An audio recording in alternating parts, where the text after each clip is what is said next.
بسم الله الرحمن الرحیم. میرسد روزی که ما را مرگ مهمان می شود، خانه ای آبادی ما آن روز ویران می شود. چون بگردد جان ما آن روز به فرمان خدا، در سری بالین ما آن روز فغان سر می شود.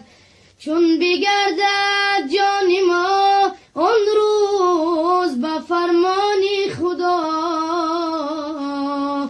در سری بالین ما آن روز فغان سر می شود. در سری بالین ما آن روز فغان سر می شود.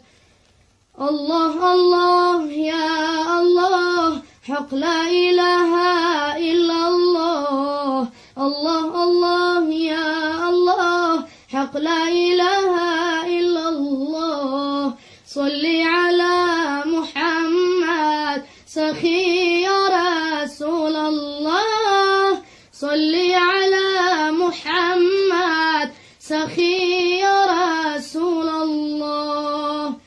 ما خود تو را ندیدیم، نامی خوشت شنیدیم. ما خود تو را ندیدیم، نامی خوشت شنیدیم. دینی تو برگزیدیم یا مصطفی محمد.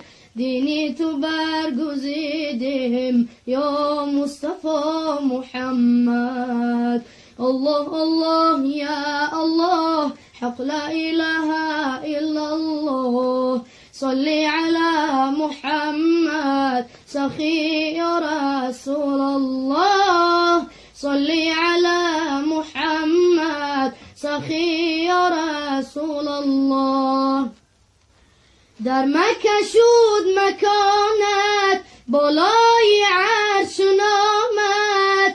در مکه شد مکانت بالای عرش نامد. حق میگوید سلامت یا مصطفی محمد. حق میگوید سلامت یا مصطفی محمد. فردا همین محمد نزدیکی محشر آید. فردا همین محمد نزدیکی محشر آید. محشر کند تماشا از جمال محمد. محشر کند تماشا از جمال محمد. الله الله یا الله، حق لا اله الا الله. صلی علی محمد سخی یا رسول الله. صلی علی محمد سخی یا رسول الله. فردا همین محمد نزدیک دوزخ آید.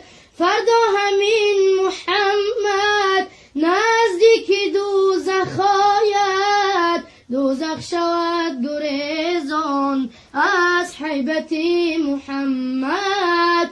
دوزخ شود گریزان از حیبت محمد. دوزخ شود گریزان از حیبت محمد. اللهم صل وسلم وبارك عليه. سبحان ربك رب العزة عما يصفون، وسلام على المرسلين، والحمد لله رب العالمين. بسم الله الرحمن الرحیم. میرسد روزی که ما را